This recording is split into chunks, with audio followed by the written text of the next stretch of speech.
A friend. Yeah, I have a friend. A friend employed the phrase born and bred.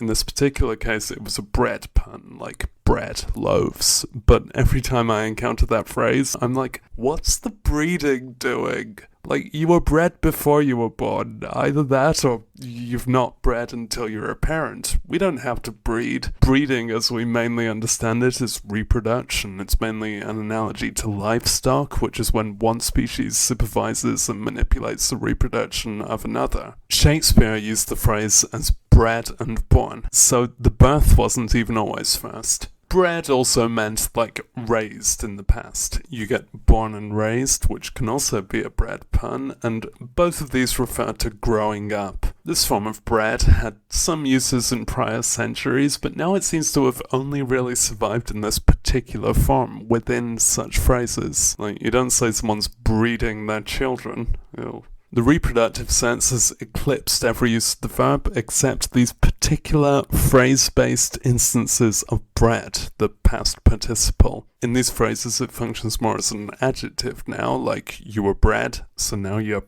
bred. All this pondering justified a trip to Wiktionary, the hot site for all your definition needs. First, the full phrase itself, and this definition confirms that the sense of bred meant here is to be raised. I think we don't use the phrase born and bred for non-human animals, despite it being seemingly rooted in a metaphor based on them. They're born and they're bred, but that breeding is the reproductive one. Some are considered well-bred, and there's a Darwinian sense to that of selective evolution or eugenics, which everyone likes when it's non-humans. You sometimes hear well-bred to refer to humans too, posh ones, and is that a eugenic concept? Not necessarily directly, but it's invoking one, and every use of that phrase is going to skirt pretty close to that. Sure enough, bred is a past participle of breed. Let's go see how breed is used.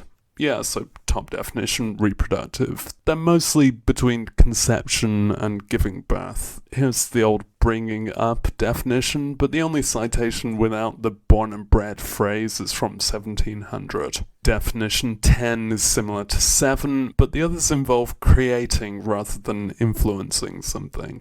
And then there's definition 13. To ejaculate inside someone's ass.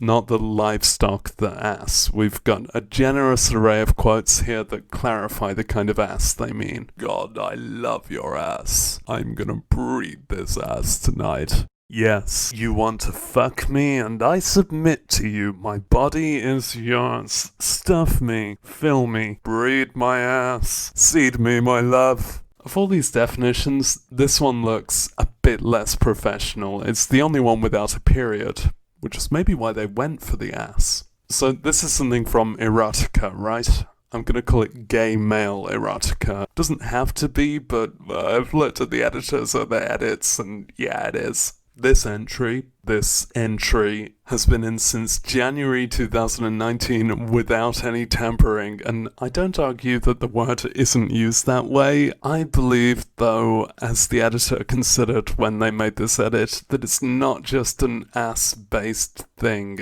I have seen the word breed used as what seems to be a penetrative act amongst humans, and I'm not going to go find a real source for this because it's gross, but it's what unwashed men on Twitter say they want to do to women they see on TV. They'd breed her. I think they mean to impregnate her. You've seen that, right? It's treating the woman as livestock. It's a fertility fetish, like on DeviantArt. Please tell me you've seen that. I believe that the word breed has escaped from this usage to a gay version that abstractly toys with the fertility concept, but just for the power dynamics of it. That it's something that someone does to someone else who's helpless. It's a dominance play. Some people enjoy sexual things more when it feels like they're abusing someone. This editor, bless them, English is not their first language. And I think that's how this definition of breed has come in. come in to Wiktionary independently of and without the reproductive one. They must have learned the word via the gay erotica and never encountered the human impregnation version. I'm not gonna add to the definition. I don't want to be the one to validate the yucky kind, and I don't want to go looking for sources for breeding someone. I'm already on a watch list after this. I just wanted to show you how language evolves, how a new definition has bred.